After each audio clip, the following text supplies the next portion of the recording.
Bienvenidos a otro episodio jugando en Xbox Series X. En esta ocasión estaremos probando The Elder Scrolls 4 Remaster, un título que ha sido lanzado el día de ayer y que podemos jugar gracias a nuestra membresía de Game Pass. Veremos qué tal corre en la consola más poderosa de Microsoft. Así que rápidamente nos vamos al apartado de resoluciones, y es que este título nos ofrece dos modos de configuraciones gráficas. El primero, que estamos viendo en este momento, tendrá una resolución de salida de 4K. Esto no es una resolución nativa, ya que su resolución base será de un 1080p aproximadamente. En este modo solo mantendremos 30 FPS, por lo que la prioridad será más en la nitidez del juego que en la suavidad de la imagen. La verdad es que en esta configuración se mira muy bien, tendremos un nivel de detalle en las texturas bastante bueno, pero en el tema de estabilidad sentiremos algunas caídas de FPS en algunas partes del mapa, sobre todo en zonas más abiertas o con muchos árboles.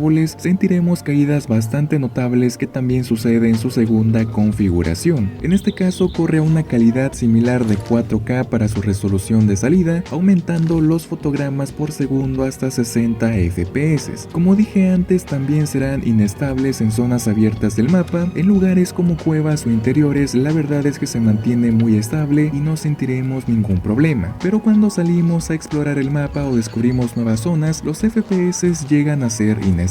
Esto no es para nada molesto, se puede jugar muy bien, no quiere decir que sea completamente injugable, ya que estas caídas no afectan en lo más mínimo a la jugabilidad, así que si no somos tan quisquillosos con este apartado, creo que podemos pasarlo por alto y seguir jugando libremente. La calidad luce excelente también en este modo, creo que no hay mucho que decir, es una consola que puede ejecutar cualquier videojuego con un rendimiento aceptable, así que sin duda nos ofrece la mejor experiencia visualmente hablando. También recordemos que este juego está corriendo con el motor gráfico de Unreal Engine 5, que como sabemos es un motor que suele dar algunos problemas de rendimiento en consolas, por lo que ya es normal, entre comillas, toparse con algunas inconsistencias de vez en cuando, pero aún así es un título que podemos disfrutar sin ningún problema en esta consola. Si queremos jugarlo, lo recomendable será ajustar la configuración gráfica de 60 FPS y tener activada la opción de desenfoque de movimiento, que nos ayuda a tener una imagen más suave y fluida al mover la cámara. Quizá a muchas personas no les guste tener activada esta opción, pero la verdad es que hace un buen trabajo en este videojuego. Igual podemos quitarlo, no pasa nada, pero les digo esto para que tengamos la mejor experiencia posible. Esperemos que en futuras actualizaciones vayan mejorando la estabilidad del juego, que pasa tanto en Series X como en Series S. Así que por mucho que critiquen a Series S por ser una consola inferior en rendimiento, como vemos también pasa hasta en la consola más potente, así que no depende tanto de la consola sino de la optimización de los videojuegos. De igual forma, si quieren ir a ver cómo se desempeña este remaster en Series S, en la parte de abajo del video o en el primer comentario fijado les dejaré el video para que lo vayan a ver y también puedan decirme si notan una diferencia grande entre esta versión de Series X y la versión de Series S. Obviamente la fluidez es más notable en esta consola, pero gráficamente creo que es muy parecida, así que espero leer pronto sus opiniones. En cuanto al peso, tenemos un título con un tamaño de aproximadamente 124 GB. Esto no será ningún problema para esta consola debido a que tiene un almacenamiento bastante amplio. Como siempre, yo me despido, nos vemos en el próximo episodio, chao.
your worst.